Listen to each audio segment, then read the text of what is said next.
Kennywood's Phantom Fall Fest up for USA Today's 10 Best Theme Park Halloween Events. Kennywood Park's Phantom Fall Fest is up for some national recognition and has been nominated by USA Today 10 Best as one of the best theme park Halloween events. USA Today has picked 20 different theme parks for having the best Halloween events, and the Pittsburgh area's own Kennywood Park has made the list as one of the nominees. Kennywood's Phantom Fall Fest was noted by USA Today for balancing family-friendly fun during the afternoon with more intense scares and haunts when day turns to night.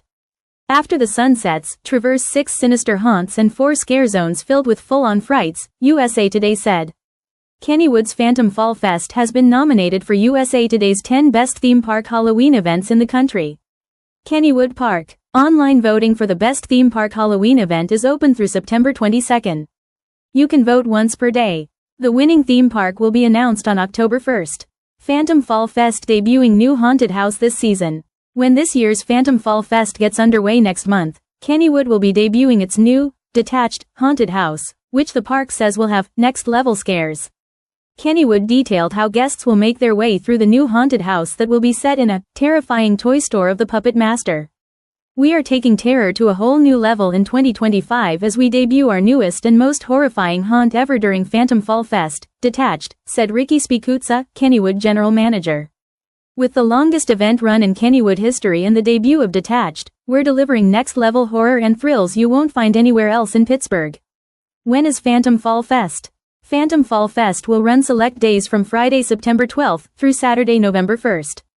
Kennywood will be open from 6 p.m. to 11 p.m. on Fridays, noon until 11 p.m. on Saturdays and noon until 10 p.m. on Sundays. The park will also be open on Thursday, October 23rd, from 6 p.m. until 11 p.m. Mike Darnay. Mike Darnay is a digital producer and photojournalist at CBS Pittsburgh. Mike has also written and produced content for Vox Media and the Mon Valley Independent.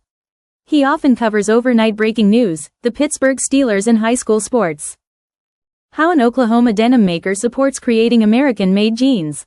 In the quiet town of Shawnee, Oklahoma, the rapid whir of sewing machines fills one of the last surviving American garment factories. Inside, denim from 100% American cotton is cut and sewn by hand into jeans, with a "Made in USA" tag stitched into every pair.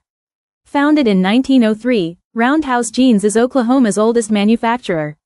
Vice President David Intosh, whose family has run the company for over 6 decades, describes making affordable American-made jeans as both his family's heritage and a way to support his community.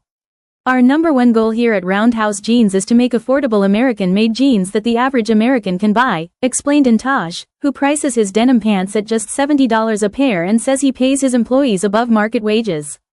It's a vision that comes at a high cost and low return. Our profit margins are extremely low, Intosh admitted about his American factory. We make hardly any money on these jeans. The company embodies a lot of President Donald Trump's America First economic ethos, but it's also an example of how hard it'll be for the president to compel clothing manufacturers to move operations to the United States. Despite higher tariffs intended to reshore manufacturing, scarce and costly skilled labor, limited domestic materials, and outdated technology have made manufacturing overseas both cheaper and more efficient. Intosh acknowledged he also sells jeans sewn in Bangladesh at far higher margins. He said the higher profits from those imported jeans subsidize the price of his American-made products and pay for his Shawnee factory. A pair of American-made jeans that Roundhouse sells for $70 carries a 5% margin or less, meaning they cost above $66 to produce. By comparison, apparel retailers typically aim for at least 30% margin on products, according to Anna Livermore, CEO of Vmora, a fashion consulting firm. Many target margins well above that, she said. Intosh said his biggest challenge is building his sewing workforce. With so few U.S. apparel companies still operating, experienced workers are hard to find. He trains every new hire from scratch, which is a process that can take months or years before they're fully productive. It's a very highly skilled job that requires a lot of patience, a lot of learning, he said.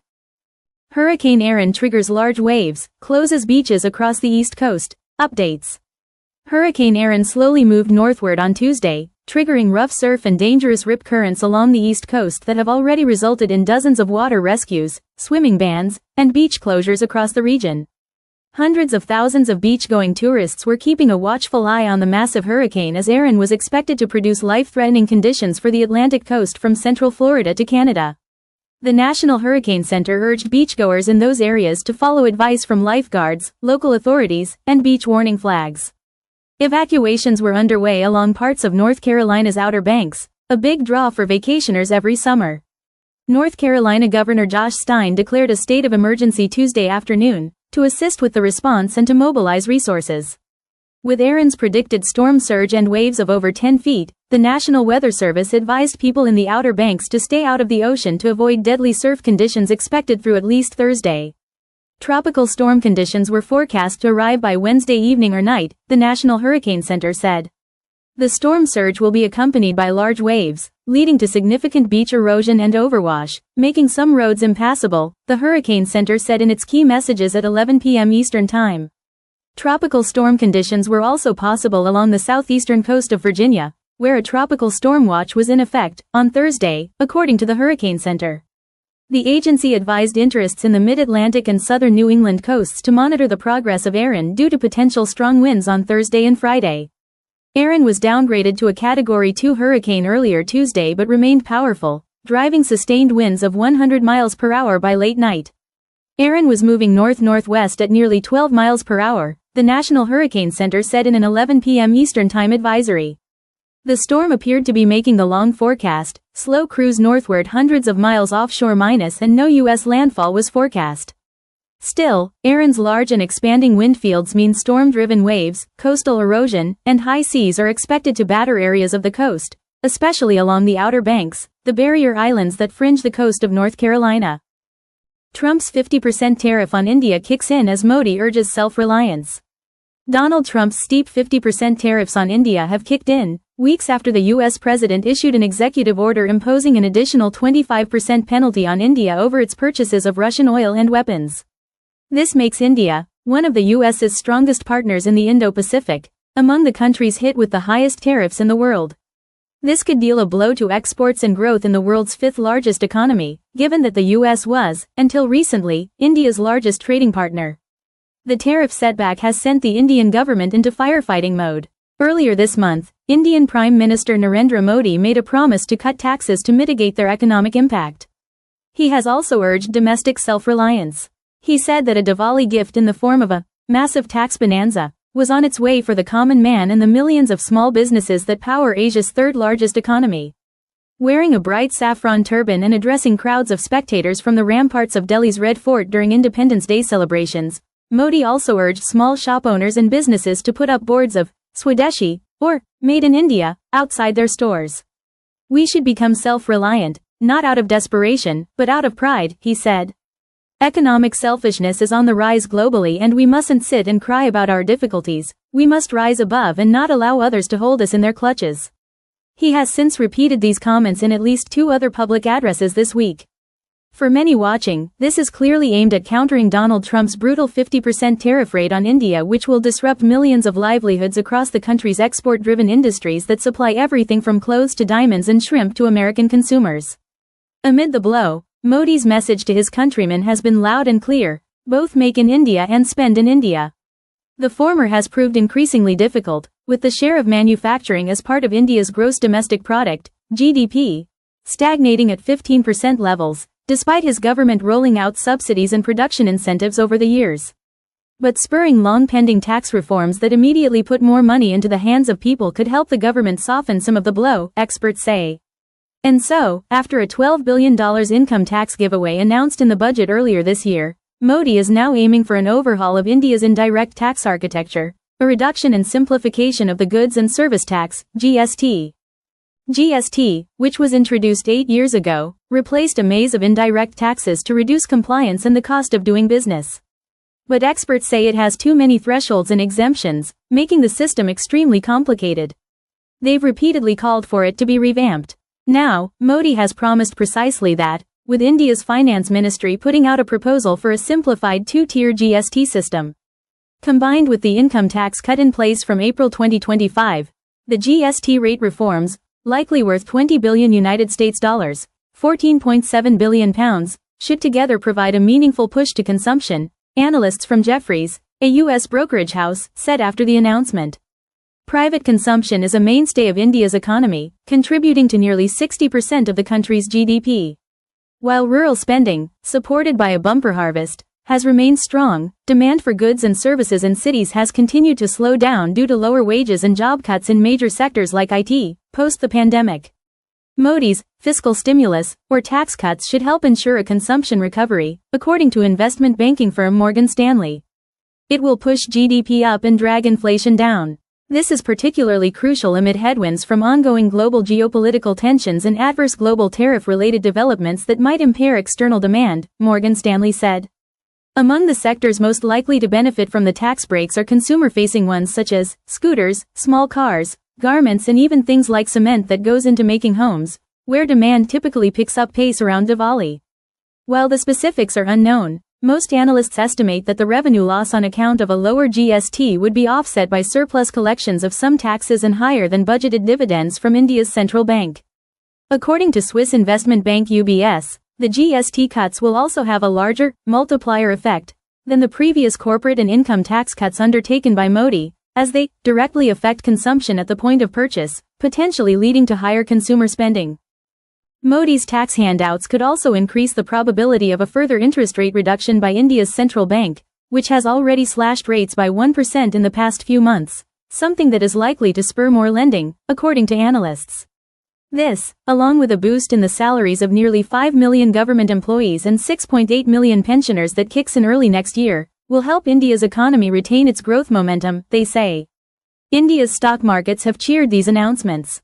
And despite the panic caused by trade uncertainties, earlier this month, India also got a rare sovereign rating upgrade from S&P Global, after a gap of 18 years. A sovereign rating measures how risky it is to lend to a government or invest in a country. This is significant because it could lower the government's borrowing costs and improve foreign investment flows into the country. But even as Modi rushes through with long-delayed reforms, India's growth prospects have slowed significantly from the 8% levels seen a few years ago, and its external crisis shows no sign of ebbing. The war of words between Delhi and Washington, especially over the latter's energy purchases from Russia, have only intensified, and trade negotiations which were set to begin earlier this week have been called off.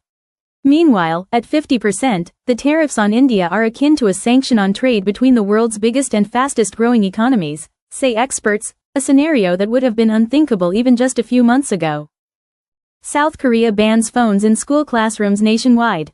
South Korea has passed a bill banning the use of mobile phones and smart devices during class hours in schools, becoming the latest country to restrict phone use among children and teens.